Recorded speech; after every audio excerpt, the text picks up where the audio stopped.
Well, guys, I wasn't planning on recording a video this morning, but this is kind of a big deal. So this is a problem. It's an example of what's been going on in modern society overall, and in the consumptive sports, hunting, fishing, trapping, and what we're gonna probably see more of in the future. So. Just to cut to the chase, Amazon is censoring one of my campaigns for a trapping book that I recently wrote. And so I'm going to get into the details, but first just a little bit of background. So I wrote a book called More Than Wolverine, an Alaska Wilderness Trapline. Let me grab it and show you. And this just came out pretty recently. And it's about my trapping trip to the interior of Alaska, where I trapped for lynx and wolverine with a friend. And it was an incredible experience, and I talk about it all in this book. And I want you to pay attention to the cover. The cover shows me holding a wolverine that we harvested while we were out there. Just pay attention to what the wolverine looks like and how the picture is displayed. Right, pretty normal. Just holding up an animal, showing it respectfully. No blood, no gore, nothing. No sign of any struggle or anything. This animal is being shown and displayed in a very respectful manner, and something that's completely normal for people who harvest animals. So, as part of that book is for sale on Amazon. I chose to put that for sale on Amazon because let's be honest, Amazon has a monopoly on the book market. I mean, Kindle Direct Publishing and Amazon as a whole, they sell the majority of the books. When people want to buy stuff, they go straight to Amazon. They have the consumer locked in, and I don't blame people because I buy stuff from Amazon all the time. So that's just a fact of reality. If you want to sell a lot of books, you need to go through Amazon. You can publish in other places, but if you don't have your book for sale on Amazon, you're going to sell probably 10% of what you usually would. And this book has been selling pretty good, so I've been pretty happy with it. And as part of publishing it through Amazon, I put ads up, and I pay Amazon in order to display ads showing my book and other people's feeds. So when you're searching for a hunting or trapping book, you might have something show up and shows my book and says, hey, you might want to check this out. I pay Amazon to have that ad spot. And so I just got an email from Amazon this morning, and I'm going to read it to you. It says, hello, sponsored ads from KDP. In our effort to continuously improve customer experience, we periodically review active campaigns. On the basis of the recent review below is the status of your ads in the campaign More Than Wolverine. Your ad titled More Than Wolverine and Alaska Wilderness Trapline does not comply with our current creative acceptance policies, specifically for the following reasons. Your ad contains content prohibited from advertising. This may include content that depicts excessive gore, distress, blood, or violence. Please review Section 3.3 Prohibited Content under Book Advertising Guidelines and Acceptance Policies and update your ad. All my ad is a picture of the cover of that book. And so based on that, they have determined that that is unacceptable practices, holding in a fur-bearing animal respectfully, that we harvested responsibly and legally according to state regulations and guidelines.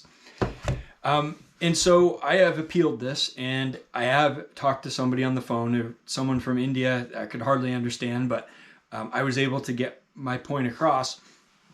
And the good thing about paying them for ads is when you want to appeal something, you can get someone on the phone. They may not speak very good English, but you will get somebody because you're a paying customer. I've given Amazon thousands of dollars in advertising over the past 2 years for this and my other 2 books. So I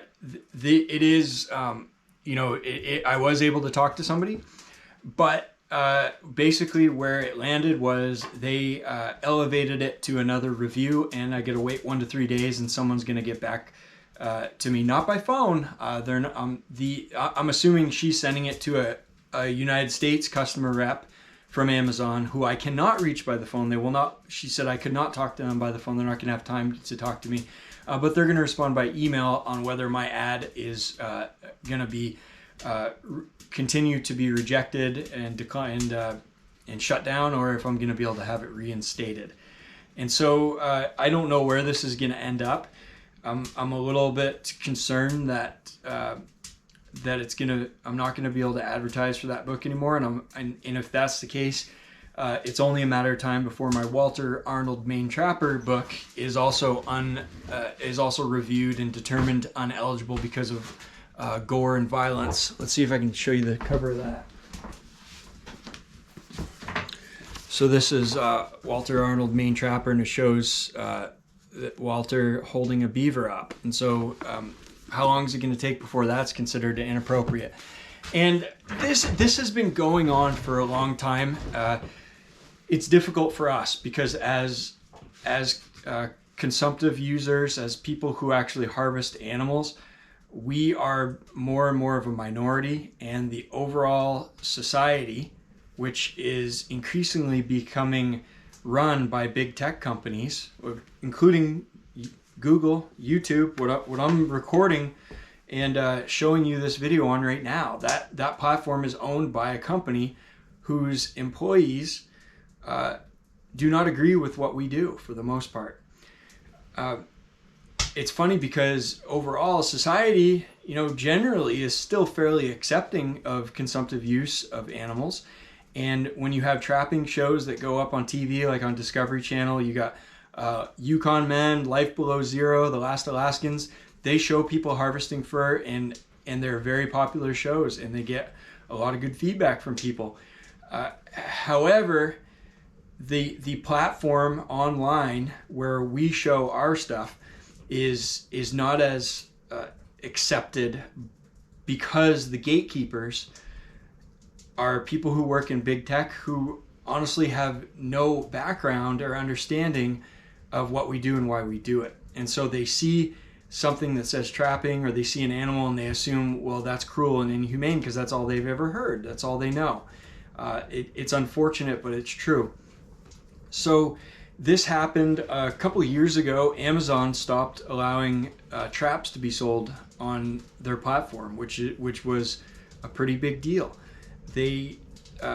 When they stopped allowing people to sell traps, that cost a lot of people a lot of money and a lot of business, and they had to find other ways to sell traps.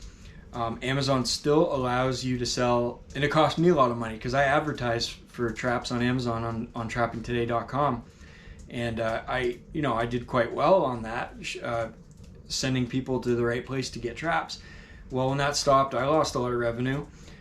They still allow people to buy and sell fur handling equipment and other trapping equipment outside of traps.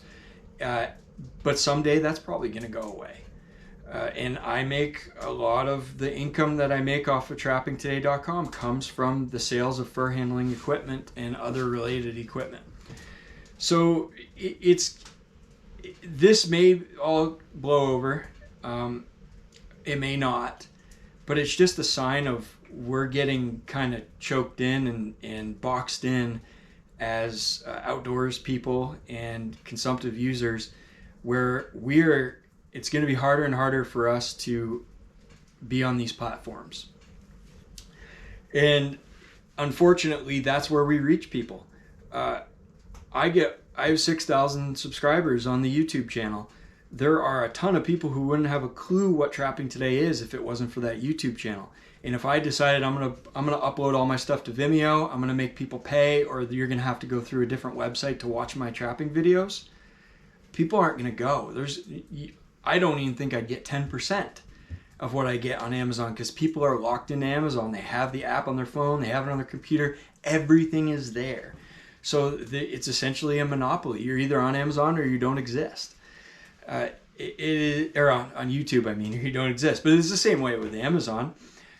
It's the same way with Google. If Google decides that they're going to stop showing people results when you search for fur prices, or you search for how to trap a beaver, and you're not going to see any results, they're going to put up a thing that says, sorry, we consider this inappropriate topic, so we're not going to send you anywhere. Or you're going to de-rank all the websites that have it. That could happen. It is... I don't think about it much because I try to just adapt and live in the world that I'm in and the reality that I'm in. And I understand that the benefits of being on these platforms outweigh the downside. And so because of that, I've chosen to stay on these platforms, and I've been able to find some success with that. But I could see the field narrowing, and I could see things getting tougher and tougher for us. And I don't know where we're going to go.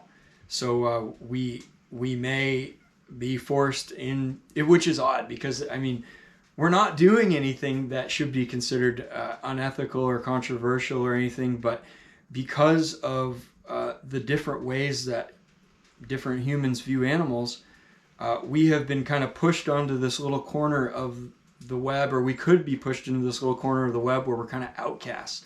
And I don't like that. I want someone who's having problems with a weasel killing their chickens in the backyard, and they've never heard of trapping. I want them to understand what we have to say and how we can help provide solutions for them. Or someone who's looking for a sustainable alternative to synthetic fibers and fabrics that are used to produce clothing, and I want them to know that hides and fur are another option. But we may be in for some tough times, and I've never been a doom and gloom type of guy, and I don't think this is going to happen quickly. But what happened here today with my my Amazon book campaign is a little bit of a wake-up call for me, and I think all of us should probably consider that and think about what we're going to do when big tech decides that we are no longer acceptable in society. All right, guys, till next time.